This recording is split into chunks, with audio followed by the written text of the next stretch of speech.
Thank you for watching, liking, commenting, sharing, and subscribing right now. Hello world, I'm Chris Pirillo, and I love collecting Darth Vader things. Unapologetically, I think that every geek or nerd out there needs something to collect. It's just another fantastic reason to be one of us.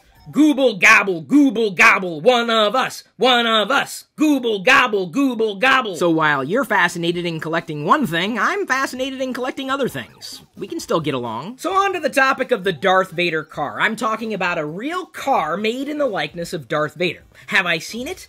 Yes, I've seen it online, like most of you have seen it online, and you're about to see it again online, even if you've never seen it. Well, you're going to see it for the first time online in this video, I swear! And you don't even need to be a fan of Star Wars to be impressed with this vehicle. I wouldn't go as far as to say it was my dream car. I'd like to have it, but I don't know if I'd have room for the car here in the workshop.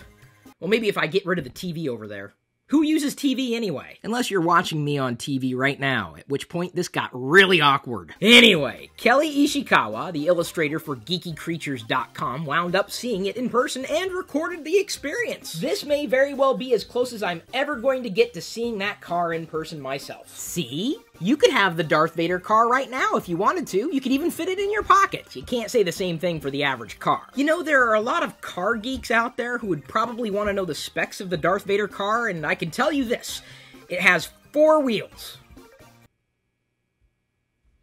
That's about all I know about it. And it looks a lot like this. Some people would look at this specifically and say, "Oh, that's just a stupid piece of metal." And that's exactly what I would say about the average car. I'm not a car geek. I can appreciate a vehicle, but as long as it gets me from point A to point B, I'm not gonna complain. And yes, in case you were wondering, there is a special edition. Inside the box is a model of Darth Vader's lightsaber, which opens up to reveal the vehicle. For those out there who have a problem with ratios, I'm not talking about the actual vehicle, I'm talking about the toy vehicle. There it is. I know you might not be able to see it very well from that angle, but there's a red light that'll illuminate in there if I removed the piece of plastic so that the batteries would actually operate. But I'm not going to do that because collectible. I'm not sure what else I could say about the vehicle, apart from reminding everybody that if you ever see anything Darth Vader in public, be sure to let me know and use the hashtag VaderSpotting. And I realize, inevitably, a day after I put this video online, someone's going to ask if I've seen the Darth Vader car. Yes and no.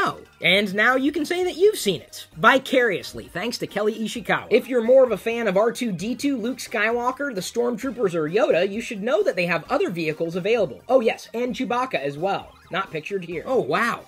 I think I just pulled off the elusive trifecta of YouTube, making 3 potentially separate groups of geeks very happy. Car geeks, toy geeks, and Star Wars geeks. If I missed your specific affinity this time around, give me another day. Because life is too short to be interested in just one thing. Unless that one thing is Darth Vader. And I'm not crazy. My mother had me tested. If you have a topic that you think might interest me that you'd like to see highlighted in a future CPU episode, let me know. But at this point, I'm going to leave you to your own devices.